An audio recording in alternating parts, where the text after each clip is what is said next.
இப்போ எப்படி மதுபானம் அருந்துறதுக்கு பார்லாம் இருக்கு இல்லைங்களா, அந்த மாதிரி 7000 வருடங்களுக்கு முன்பு இருந்தே பெரிய பெரிய பணக்காரங்கள்லாம் ஓபியம் யூஸ் பண்ணாங்க. அதை தான் கௌரவம்னு நினைச்சாங்க. அதுல இருந்து காசு சம்பாதிக்க ஆரம்பிச்சாங்க. இந்தியாவில இருந்து எடுத்த போதைப் பொருளோட பேரு அபின். 5 வருஷத்துல 1 கோடி பேருக்கிட்ட இறந்துருக்கிறாங்க.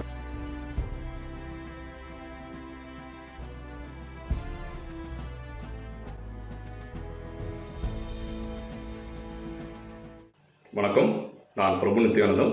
நீங்கள் பார்த்துட்டு இருக்கிறது 10 to 10 ப்ரொடக்ஷன்ஸ் வழங்கும் மனசாட்சி. ரீசெண்டாகவே கொஞ்ச நாளாக பாலிவுட் சாண்டல்வுட் ஆக்டர்ஸ் மேலே ட்ரக் கேசஸ், போதை மருந்து யூஸ் பண்ணவங்க கைது, விற்றவங்க கைது, எல்லாத்துக்கும் மேலே போதை மருந்து கொடுத்து மாணவி கற்பழிப்பு, இந்த மாதிரி பல செய்திகள் வந்துட்டு தான் இருக்குது. இவ்வளவு கிரைம்ஸுக்கு காரணமாக இருக்கே, இந்த போதை மருந்து எங்கேருந்து வந்துச்சு, எப்படி இந்தியாவுக்குள்ளே வந்துச்சு அப்படிங்கிற கியூரியாசிட்டியில் நாங்கள் தேட ஆரம்பித்தோம். எங்கள் தேடலில் கிடைச்ச ஒரு சில செய்திகளை நாங்கள் இங்கே பகிர்றோம். அதுக்கு முன்னாடி எங்கள் சேனலுக்கு நீங்கள் இன்னும் சப்ஸ்கிரைப் பண்ணீங்கன்னா மறக்காமல் சப்ஸ்கிரைப் பண்ணிடுங்க. அபின், ஹெராயின், மார்ஃபின், இந்த மாதிரி ஓபியம் கேட்டகரி ட்ரக்ஸ் எல்லாமே பாப்பீஸ் அப்படின்னு சொல்லப்படுற தாவர வகைகள்ல இருந்து தான் எடுக்கிறாங்க. ஹெராயின் அண்ட் மார்ஃபின் பற்றி கடைசியாக பார்க்கலாம். அதுக்கு முன்னாடி அபின் அண்ட் அதர் ஏன்ஷியன்ட் ஓபியம்ஸை பற்றி ஒரு ஹிஸ்ட்ரியை ஃபஸ்ட்டு பார்த்துடலாம். 7000 வருடங்களுக்கு முன்பு இருந்தே ஓபிஎம்மை மெடிசனல் யூஸுக்காக பயன்படுத்திட்டு தான் இருந்தாங்க. அதாவது தீராத வலி, தூக்கமின்மை, மைனர் சர்ஜரிக்கு உண்டான அனஸ்தீஷியா, தற்கொலை முயற்சி, அப்புறம் மன அழுத்தம், இந்த மாதிரி ஃபிசிக்கல் அண்ட் சைக்காலஜிக்கல் ப்ராப்ளத்தை க்யூர் பண்ணுறதுக்காக ஓபிஎம்மை யூஸ் பண்ணிட்டு இருந்தாங்க. முதல்ல 11ஆம் நூற்றாண்டில் தான் ஓபிஎம் போதைப் பொருளாக யூஸ் பண்ணுற பழக்கம் வந்தது. 11ஆம் நூற்றாண்டுலேருந்து 13ஆம் நூற்றாண்டு வரைக்கும் யூரோப்பில் நிறைய மதப்போர்கள் நடந்தது. இங்கிலீஷில் குருசேட்ஸ் அப்படிம்பாங்க.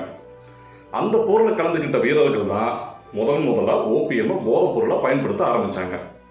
14ஆம் நூற்றாண்டில் அவங்க கிட்ட இருந்து முகலாயர்கள்ட்டையும் மற்றவங்கள்ட்டையும் பரவுச்சு.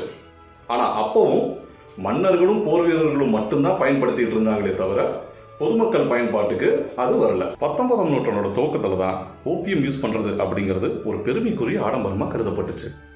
அதாவது பெரிய பெரிய பணக்காரங்கள்லாம் ஓபிஎம் யூஸ் பண்ணாங்க. உலகம் பூரா அப்போது ஓபியம் டென் அப்படின்னு சொல்லப்படுற இடங்களே இருந்தது. ஓபியம் டென் அப்படின்னா இப்போ எப்படி மதுபானம் அருந்துறதுக்கு பார்லாம் இருக்கு இல்லைங்களா, அந்த மாதிரி ஓபிஎம் யூஸ் பண்ணுறதுக்கான பார் அண்ட் பப்பு தான் ஓபியம் டென். இப்போ எப்படி பணக்காரங்களை பார்த்து மிடில் கிளாஸும் அடித்தட்டு மக்களும் காரு பங்களாலாம் இருந்தால் தான் அந்தஸ்துன்னு நினைக்கிறாங்களோ, அதே மாதிரி அந்த காலத்தில் பணக்காரங்களை பார்த்து ஓபிஎம் யூஸ் பண்ணாதான் அந்தஸ்து அப்படின்னு நினைச்சாங்க. இப்படித்தான் கொஞ்சம் கொஞ்சமாக பொதுமக்கள்கிட்டையும் போதை பழக்கம் பரவ ஆரம்பிச்சது. அந்த காலத்தில் ஓபிஎம் அதிகமாக யூஸ் பண்ண நாடு எதுன்னு தெரியுங்களா? கொரோனாவின் பிறப்பிடமான சைனா தான். சைனாவில் ஓபிஎம் மேலே உள்ள மோகம் எந்த அளவுக்கு இருந்ததுன்னா, ஓபிஎம் இல்லாத இடமே இல்லை அப்படின்னு சொல்லலாம். அடிப்படை தேவையான அரிசி பருப்பு காய்கறி கடைகள் கூட இல்லாத குக்கிராமங்கள்லையும் ஒரு ஓபிஎம் கடையாவது இருக்கும். அவ்வளவு ஏன், வீட்டுக்கு வர விருந்தாளிகளுக்கு தட்டில் டீயும் ஓபியும் வச்சு உபசரிச்சுட்டு இருந்தாங்க. அதை தான் கௌரவம்னு நினச்சாங்க. அந்த அளவுக்கு ஓபிஎம் மேலே இருந்த மோகம் கட்டுக்கடங்காமல் போயிட்டு இருந்தது. போதை மருந்து வாங்கி பயன்படுத்துகிறவங்களை பற்றி பேசிட்டோம். அதை தயாரித்து விற்றவங்களை பற்றி பேச வேண்டாமா? உலகம் பூரா முதல்ல போதை மருந்து தயாரித்து விற்றது யாருன்னு நினைக்கிறீங்க? மெக்சிகோ, யுஎஸ்ஏ, நம்ம இந்தியாங்க. ஆச்சரியமா இருக்குங்களா? எங்களுக்கும் அப்படிதாங்க இருந்தது. வாங்க மேற்கொண்டு பேசலாம். அங்கங்க சில்லறையா நடந்துட்டு இருந்த இந்த போதைப் பொருள் வியாபாரத்தை உலகம் பூரா பெரிய லெவல்ல சிங்கிள் டீலரா, அதாவது மோனோபாலியா செய்ய ஆரம்பிச்சது இங்கிலாண்டை சேர்ந்த பிரிட்டிஷ் ஈஸ்ட் இந்தியா கம்பெனி. ஆமாங்க, அதே கிழக்கிந்திய கம்பெனி தான். இந்தியாவில் பெங்கால தங்கள் ட்ரக் சாம்ராஜ்யத்தோட தலையகமா வச்சு ட்ரக் பிசினஸ் அவங்க தொடங்கினாங்க. முதல் கட்டமா உள்ளூர்ல ஓபிஎம் பயிரிட்டு இருந்த விவசாயிகளோட நிலங்களை எல்லாத்தையும் கையகப்படுத்தி அதுல இருந்து காசு சம்பாதிக்க ஆரம்பிச்சாங்க.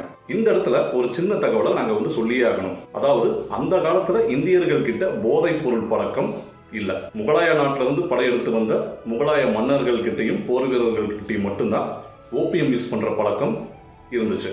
அப்புறம் எதுக்கு பயிரிடுறாங்க அப்படின்னு கேக்குறீங்களா? 19ஆம் நூற்றாண்டோட துவக்கத்துல இந்தியாவிலிருந்து எடுத்த போதைப் பொருளோட பேரு அபின். நம்ம சராசரியா சமையலுக்கு பயன்படுத்துற கசகசா செடியிலிருந்து எடுக்கிறது தாங்க இந்த அபின். ஸோ இந்தியர்கள் ஓபியம் பயிரிட்டது சமையலுக்காக மட்டுமே. சரி, நம்ம திரும்ப டாபிக் குள்ள வரலாம்.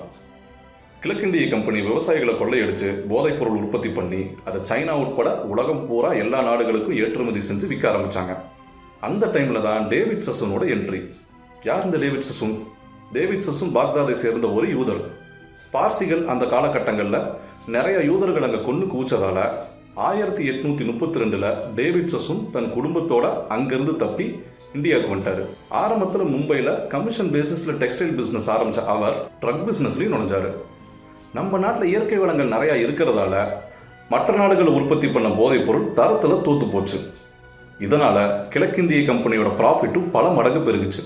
அதன் விளைவாக 5 வருஷத்தில் 1 கோடி பேர்கிட்ட இறந்துருக்கிறாங்க. போதை பழக்கத்தினால நினைக்கிறீங்களா?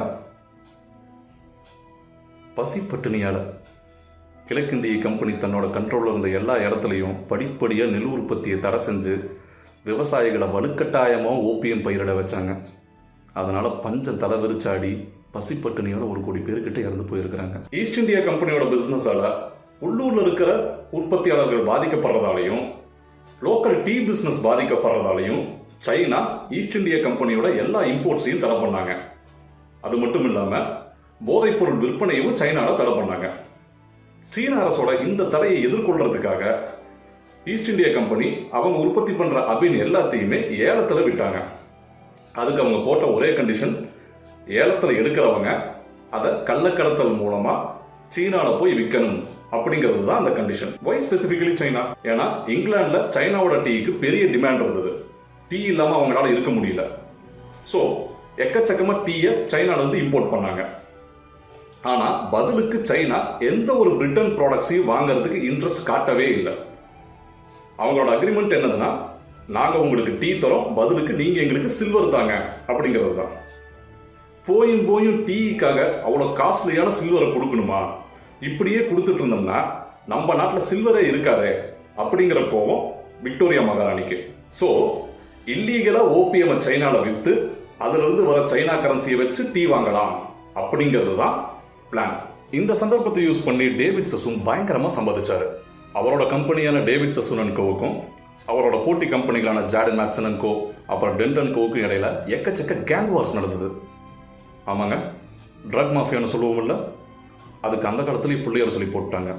வருஷத்துக்கு 1400 டன்னுக்கு மேலே போதைப் பொருள் சைனாவுக்கு எக்ஸ்போர்ட் ஆச்சு. 135 பேருக்கு மேலே சைனாவில் போதை பழக்கத்துக்கு அடிமையாக இருந்தாங்க. அதில் 27 பேர் இளைஞர்கள். போராட வேண்டிய இளைஞர்கள் போதையில் இருந்திருக்கிறாங்க. பெரியார் போன்ற தலைவர்கள் பின்வந்த காலகட்டங்களில் அதனால தான் மதுவிலக்கு போராட்டமும் செஞ்சுருக்கிறாங்க. ஓபிஎம் பார்னு கேள்விப்பட்டிருக்கீங்களா? அதை பற்றி கொஞ்சம் பார்த்துருவோம். சைனாவில் ஓபிஎம் யூஸ் பண்ணுறதால எக்கச்சக்கமாக லா அண்ட் ஆர்டர் ப்ராப்ளம்ஸ் வந்துச்சு. அதனால யாரெல்லாம் இல்லீகலாக ட்ரக்ஸ் விற்கிறாங்களோ அவங்களுக்கு மரண தண்டனை விதித்து சீன அரசாங்கம் கடுமையான நடவடிக்கைகள் எடுத்துச்சு. இதனால கோபமடைந்த பிரிட்டிஷ் அரசாங்கம் 1839 வருஷம் சைனா மேலே போர் தொடுத்தாங்க. 3 வருடம் நீடித்த அந்த போரோட பேர் தான் ஃபர்ஸ்ட் ஓபியம் வார். ஹாங்காங்கை கைப்பற்றி இனிமேல் சைனாவில் போதைப்பொருள் விற்பனையை அனுமதிக்கணும். அது மட்டும் இல்லை, இங்கிலாந்துக்கு மோஸ்ட் ஃபேவர்டு நேஷன் MFN, அதாவது அதிகம் விரும்பப்படும் நாடு அப்படிங்கிற அந்தஸ்தை கொடுக்கணும் அப்படிங்கிற ஒப்பந்தங்களோட அந்த போர் 1842 முடிவுக்கு வந்தது. MFN ஸ்டேட்டஸ் அப்படின்னா என்னன்னு கேட்குறீங்களா? வியாபார ரீதியான அனைத்து சலுகைகளையும் சீன அரசாங்கம் பிரிட்டிஷ் அரசாங்கத்துக்கு செய்து தரும் அப்படிங்கிற அக்ரிமெண்ட் தான் MFN ஸ்டேட்டஸ். இந்த ஒப்பந்தத்தை யூஸ் பண்ணி டேவிட் சசுன் செமையா ப்ராஃபிட் பார்த்தாரு. ஹாங்காங்கில் இவரோட ட்ரக் பிஸ்னஸுக்கு ஒரு பிரான்ச்சே ஓப்பன் பண்ணிட்டார். அது மட்டும் இல்லைங்க, படிப்படியாக இந்தியா உட்பட உலகம் பூரா 6 நாடுகளில் 11 இடங்களில் தன்னோட பிரான்ச்சஸை ஓப்பன் பண்ணியிருக்காரு. கேங் வாரில் தன்னோட போட்டி கம்பெனிகளை தோக்கடிக்கிறதுக்காகவும் ஃபாஸ்ட்டாக ட்ரக்ஸ் டெலிவரி பண்ணுறதுக்காகவும் இவர் கம்பெனிக்குன்னே ஸ்பெஷலாக கப்பல்கள் டிசைன் பண்ணார். அதிவிரைவாக ட்ரக்ஸ் டெலிவரி பண்ணுறதுக்காகவே பிரத்யேகமாக வடிவமைக்கப்பட்ட அந்த கப்பல்கள் தான் ஓபிஎம் கிளிப்பர்ஸ். இந்த ஓபிஎம் கிளிப்பர்ஸ் வந்ததால் ட்ரக் மாஃபியாவோட மிகப்பெரிய டான் ஆனார் David Sassoon. Yes, he is the first drug lord of the world. Jack ஸ்பேரோவுக்கு இவர் தான் கப்பல் ஓட்ட சொல்லி கொடுத்துருப்பாருன்னு நினைக்கிறேன். சிப்பாய் கழகம் அப்படின்னு கேள்விப்பட்டிருப்போம். 20,000 பேருக்கு மேலே அவர்கிட்ட அடிமையாக வேலை பார்த்துட்டு இருந்தாங்க. பிரிட்டன் சைனா மேலே மீண்டும் போர் தொடுத்துச்சு. ஈஸ்ட் இந்தியா கம்பெனியோட ப்ராஃபிட் ஆகட்டும் இல்லை டேவிட் சசுனோட ப்ராஃபிட் ஆகட்டும், அதுக்கு சைனாவும் மறுத்துருச்சு. அந்த மாதிரிலாம் ஒன்றும் இல்லைங்க. இந்தியாவோட அவங்களோட தொழில் எல்லாத்தையும் மூடிட்டு போயிட்டாங்க. எல்லாமே அவங்க கட்டின சொந்த கட்டடம், அவங்களோட கட்டடம். அன்னைக்கு மாதிரியே சம்பளம் வாங்காம கை கட்டி அடிமையா அவங்களுக்கு நம்ம சேவகம் பண்ணிட்டு இருந்திருப்போம். ஹெராயின் பவுடர் தெரியுமா? அப்படின்னா போதை பொருள். ஓஹோ. இங்க சொல்லு பாப்போம். போதை பொருள். சொக்கா சொல்றியா நீ? இத்தினூண்டு 5000 ரூபாய்.